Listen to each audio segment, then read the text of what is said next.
Positivism Telugu channel ప్రేక్షకులకు స్వాగతం.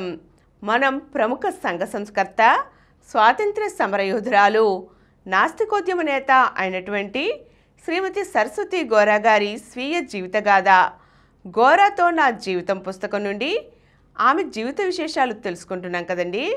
ముదునూరు నుండి పటమటకు నాస్తిక కేంద్రాన్ని మార్చిన తర్వాత వచ్చిన అనేక మార్పుల గురించి కొన్ని విషయాలను మనం ముందుగానే తెలుసుకున్నాం. ఈరోజు మరిన్ని అంశాలను చూద్దాం. మేము పటమట వచ్చిన తర్వాత కూడా తరచూ గోరా గారు సేవాగ్రామ్ ఢిల్లీ వెళ్ళి గాంధీజీని కలుస్తూ ఉండేవారు. 1948 జనవరి మధ్యలో గాంధీజీ హత్యకు కొద్ది రోజుల ముందు గోరా గారు ఢిల్లీలో గాంధీజీని కలిసినప్పుడు మనోరమ వివాహం ప్రస్తావించారు. ఫిబ్రవరిలో గోరా గారిని తిరిగి సేవాగ్రామ్ రమ్మన్నారు. అక్కడ వివరాలన్నీ నిర్ణయిద్దామన్నారు. కానీ జనవరి 30న గాంధీజీ హత్య జరగడంతో గాంధీజీ ఆధ్వర్యంలో మనోరమ అర్జునరావు గారి వివాహం జరగడానికి వీలు లేకుండా పోయింది. అందుచేత తక్కర్ బాపా, ఆర్యనాయకం, చమన్లాల్జీ, ప్రభాకర్జీ పూనుకొని 1948 మార్చి 13వ తేదీన నిర్మాణ కార్యకర్తల సమావేశం జరిగే రోజుల్లో మనోరమ అర్జునరావు గారుల వివాహం ఏర్పాటు చేశారు. అర్జునరావు గారు ఎలాగూ సేవాగ్రాంలోనే ఉన్నారు. మనోరమను తీసుకుని గోరా గారు నేను సేవాగ్రాం వెళ్ళాం. గాంధీజీ మాట ఇచ్చినట్లుగానే వివాహ సందర్భంలో ఎక్కడా దైవ ప్రసక్తి లేకుండా వారంతా కలిసి వివాహం జరిపించారు.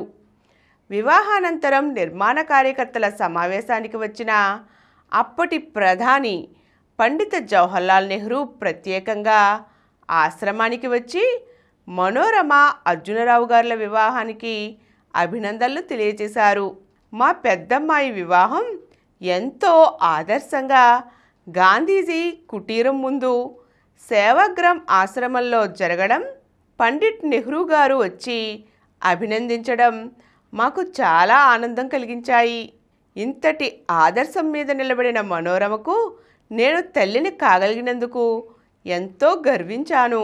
అలాగే మా అభిమానాన్ని చూరగొని నాస్తికత్వాన్ని, మా కుటుంబాన్ని బాగా అర్థం చేసుకున్న అర్జునరావు గారు అల్లుడైనందుకు కూడా నేను గర్వించాను.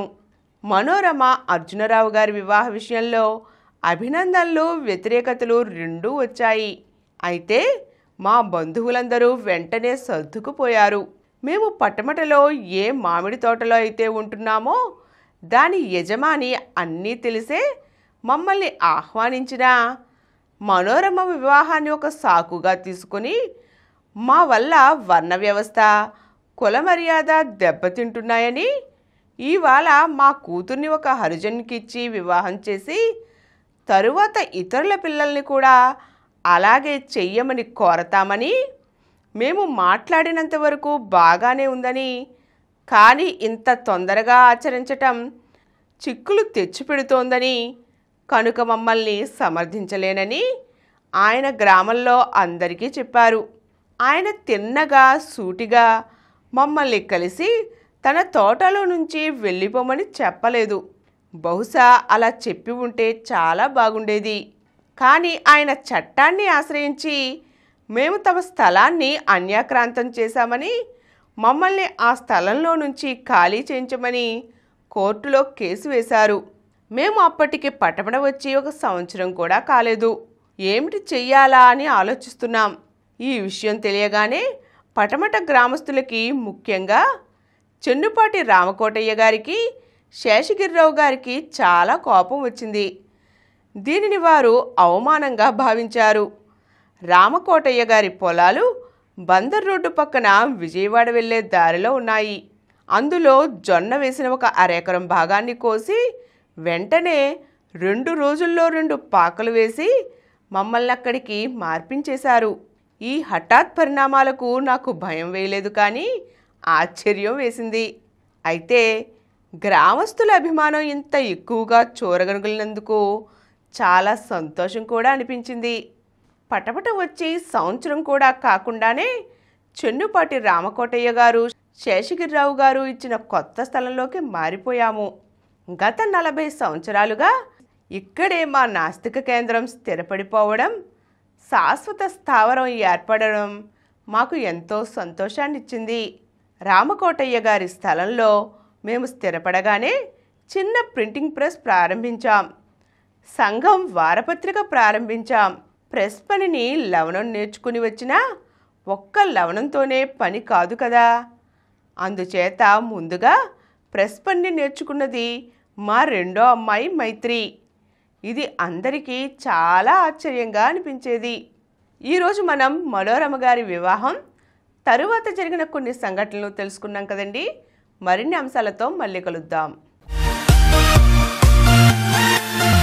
ఈ కార్యక్రమం మీకు ఎంతో నచ్చింది కదా. ఇటువంటి మరిన్ని వీడియోల కోసం అనతి కాలంలోనే 20 కోట్లకు పైగా వ్యూస్ సాధించిన సమరం ఛానల్ సమర్పించు పాజిటివ్ ఎథియిజం తెలుగు ఛానల్కు సబ్స్క్రైబ్ చేయండి, లైక్ చేయండి, మీ ఫ్రెండ్స్కి షేర్ చేయండి. అలాగే ప్రక్కనున్న గంట సింబల్ని ప్రెస్ చేయడం మర్చిపోకండి.